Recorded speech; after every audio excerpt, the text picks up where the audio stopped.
Yo, what's up? It's your boy Currency 365. Hope you guys are doing well. Legends never die, they stay in our hearts. If you want to support us, click the like button, subscribe to the channel, and also you can come down here and hit the join button under the video or in our channel section. And you can also join our Patreon, patreon.com/currency365. And we also have Cash App and also PayPal for support if you want to sow some seeds. Peace out. God bless. Enjoy the video and keep the movement going. Legends. Bye.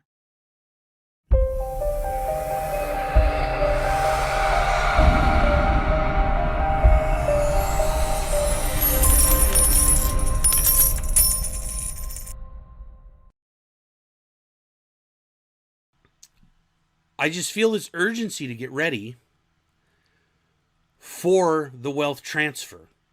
In the first couple chapters of The Richest Man in Babylon, there's a guy named Arcad.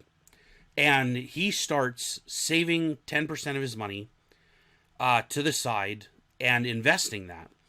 And he had that suggestion from a guy named Algamesh. And after 4 years of doing this, Algamesh comes to Arcad and says, hey, you're a really good steward of your money. You've become quite wealthy because you've invested the 10% that you had saved wisely and it's increased significantly. I want you to come and help me with my estate because my kids show no interest in learning about money, being good stewards of money. They don't care. They just spend it. And so very unexpectedly, Arcad gets an assignment that makes him even wealthier because he had good financial habits.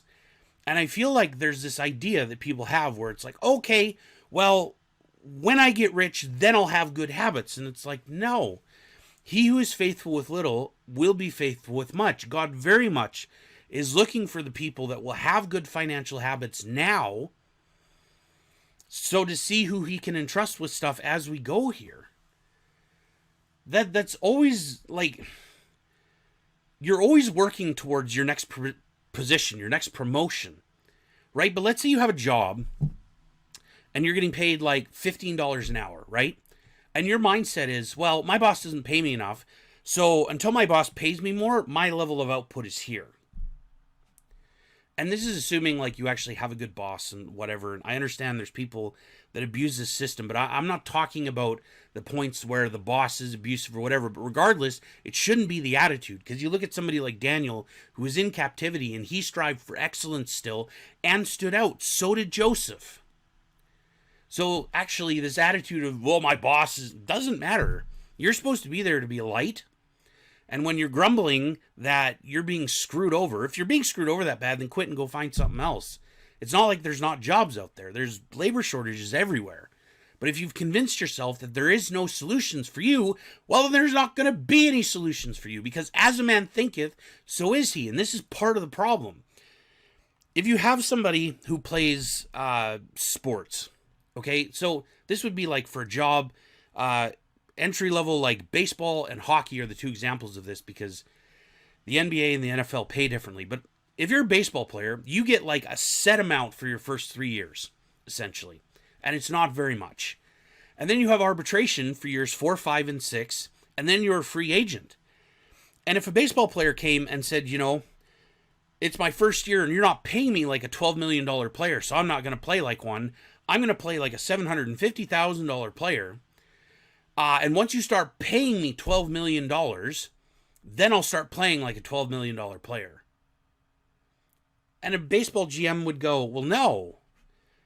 Show me that you can produce as a $12, $20, $30 million a year player, and I'll pay you like that.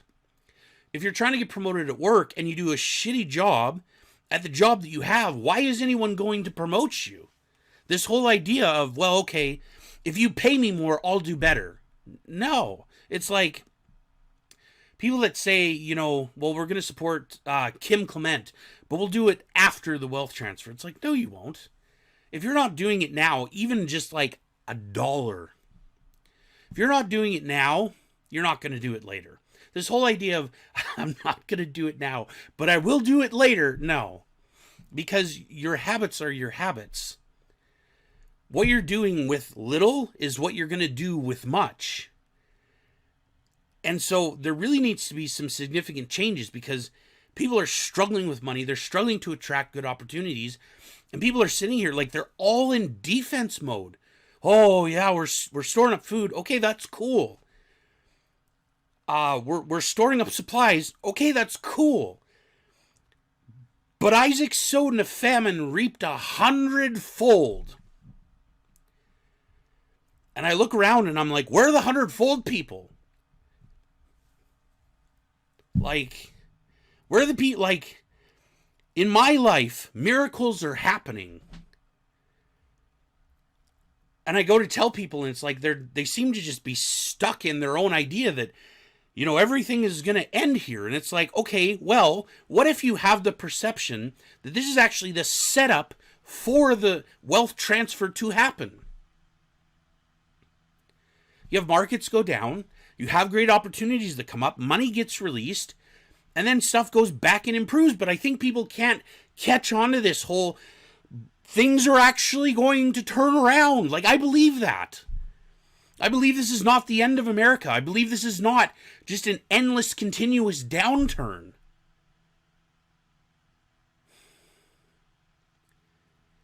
I believe this is a setup. And it's a setup for something that people need to grab a hold of to get ready. Because if people are in survival mode, fear and just decrease, right? It's this whole increase versus decrease. You can only decrease to 0. There isn't a limit to what you can increase to. Once you're at 0, you can't decrease anymore. And I feel like people are just in decrease mode, non-stop, continuously, and it has to stop. The mindset has to stop. The fearing every day has to stop. The constant fear and just anxiety and stress, it has to stop. If you're in constant, endless stress and anxiety, you do not believe that God is your provider. You do not believe that God will meet all of your needs according to his riches and glory. If you're in fear, you're not in the right state. So for people that know, like, I have more in me, what am I? You're probably in fear. You're probably in this constant, unending state of fear, and it's affecting you. So for people who actually want to be intentional in changing things, I have a couple of suggestions. Reading The Richest Man in Babylon and reading Rich Dad, Poor Dad.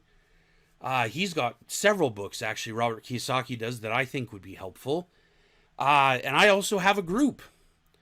And I'm going to mention this in every video I do, because there's still people out there that need to be in this group. And if you're not one of them, that's okay. I'm not trying to, force anybody in the group. But I need to mention this in every video because there's people out there who need to be a part of this, and they may only watch one of my videos. So it's kind of important, because there's people that are supposed to be in there. So there's links down below that you can join my group. We have Zoom calls every Thursday night. And it's more of this, where I'm sharing and other people are sharing, but like last night, the other week, I probably shared 95% of the time.